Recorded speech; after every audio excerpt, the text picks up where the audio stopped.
तो उन गुरुओं को जैसे ये दास सन दो, वैसे तो अंडरग्राउंड तो सन 1994 से चल रहा था इनके जड़ निकालन में। इनका जो भेद था 1994 से ही दास बता रहा था, ये साधना ठीक नहीं बता रही। लेकिन सन 1999 में क्रोथा के अंदर आश्रम बनाया भक्तों ने। इस दास ने वहां परमात्मा का प्रचार शुरू किया। 2003 में, सन 2003 में ये ज्ञान एक इंटरनेशनल चैनल, आस्था चैनल है, उस पर फरवरी में प्रारंभ हुआ।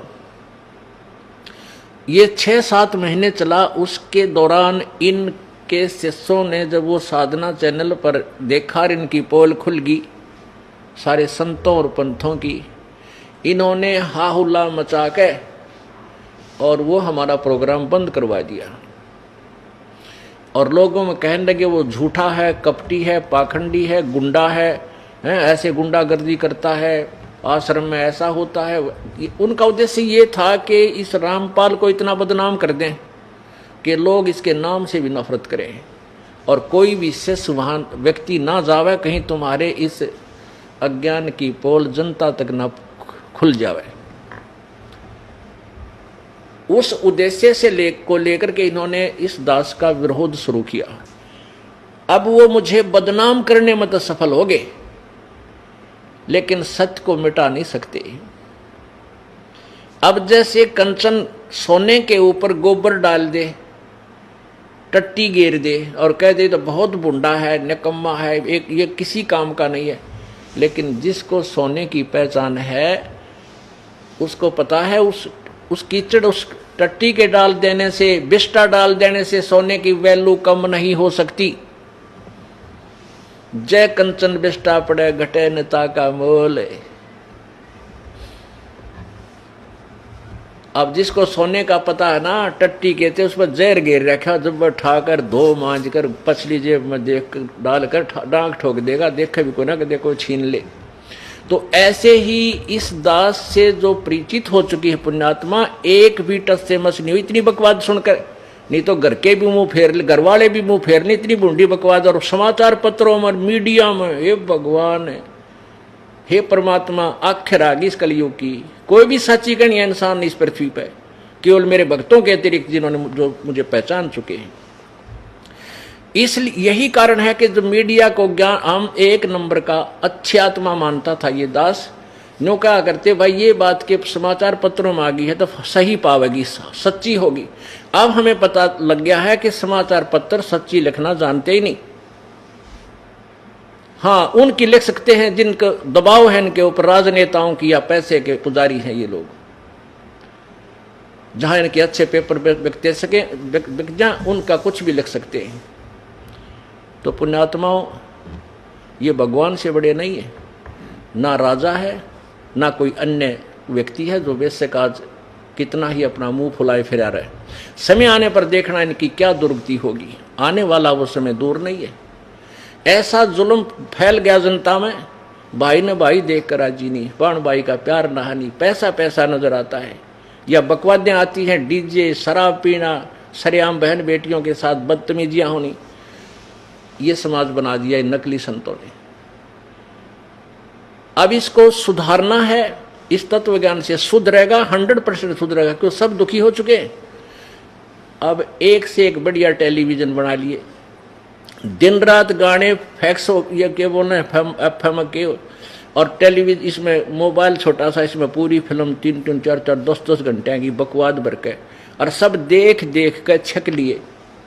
क्योंकि ये आत्मा की खुराक नहीं और मन की सेटिस्फेक्शन हो ही नहीं सकती, चाहे कितना कि मैं बना ले। आप एक गाना बढ़िया सा चलता है कोई फिल्म में, एक बार तो सब के मुंह पर वही होता है, और हफ्ते पीछे वो कहीं चले तो भी अच्छा ना लगता। तो इस प्रकार एक समय ऐसा आएगा, इन बकवाद सब छक लेंगे, और किसी का कैंसर, किसी का ब्रेन ट्यूमर, किसी के फेफड़े गल गए, किसी का अधर्म मारेगा, किसी को मेंटल हो जाएगा, टेंशन। तो ये सारे की ब्रेनमेटी होगी। जब ये भौतिकवाद के परेशान किए हुए फिर आध्यात्मिकवाद को ग्रहण करते हैं, फिर ये सीधे पूछड़ होंगे इनके, जब आएंगे भगवान भी बजेंगे, ब्राह्मण माटी करवा लेंगे, तो फिर ये समाज सुधरेगा। इस ज्ञान को सुनेंगे। इस आध्यात्मिक, इस तत्व ज्ञान के बिना और कोई भी ज्ञान ऐसा नहीं है जो पृथ्वी पर शांति पैदा कर सके या माया से मन हटा सके। और साथ में परमेश्वर पावर हमारे साथ होगी, तब ये मन टिकेगा। तो प्रसंग चल रहा था कि ये इन संतों पंथों के पास ना तो कोई वर्ड पावर है, ना इनका आध्यात्मिक ज्ञान श्रेष्ठ है, जिस कारण से समाज जो पुण्य आत्मा पहले अच्छी आत्मा थी वो भी गिरावट में आने लगी, क्योंकि उनको जो भगवान से मिलने वाला लाभ वो लेने गया था प्रभु से, वो मिला नहीं। फिर कोई तो मिलावट करने लग गया, कोई दूध में पानी गिर के सेठ बनने लग गया, कोई और तरीके से, कोई रिश्वत लेकर, कोई कुछ करके, कोई कुछ करके, कोई 2 नंबर के धंधे करके सेठ बनना चाहता, कभी नहीं बन सकता।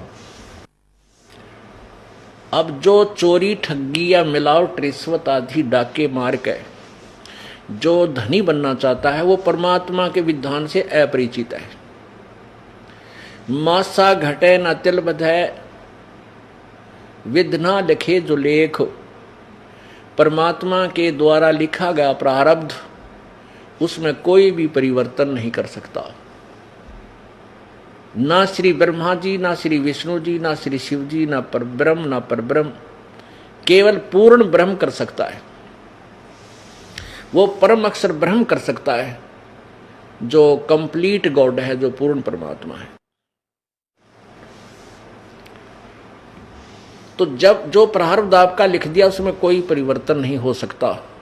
कब तक? जब तक आप परम अक्षर ब्रह्म की भक्ति और परम संत से लेकर नहीं करोगे, गुरु बनाकर नहीं करोगे।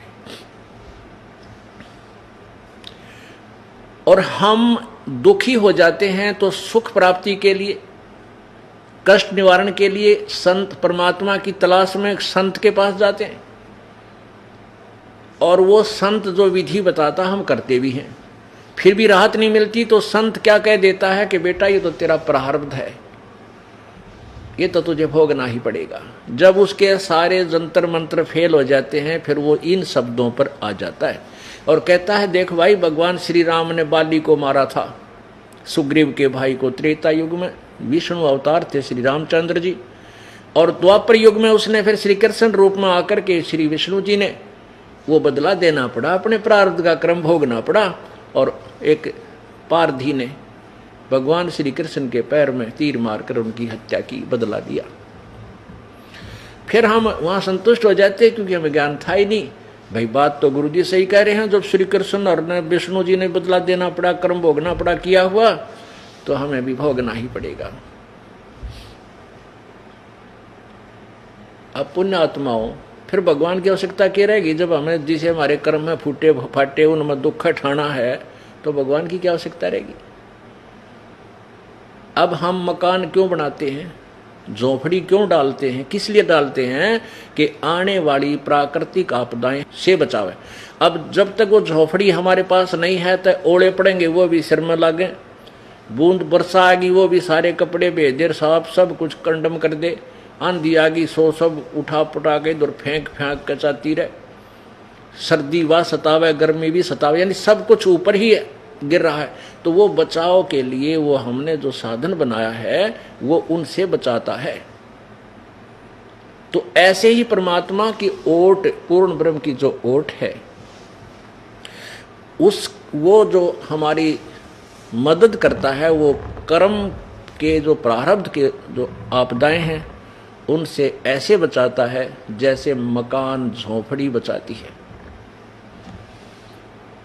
और जिनके पास जो स्वयं ही बांग पिए पड़े हैं और दूसरा ने भी एक घुट्टी दे दे, ले तो ये हो सकता नहीं। अब नशा है तब तो कहीं पड़ा रहे, लेकिन उतने पे अच्छा तो फिर सारा पता लगेगा, सब कुछ नुकसान भी हो चुका होगा। तो ऐसे ही हम अज्ञान रूपी भांग के नशे में अज्ञानी संतों के पास जाकर उनसे वही भांग लेकर पी लेते हैं, वही अज्ञान में हम अटके रहते हैं। लेकिन फिर भी मन नहीं टिकता, साहूकार बनना चाहता है, वो चोरी शुरू करता है।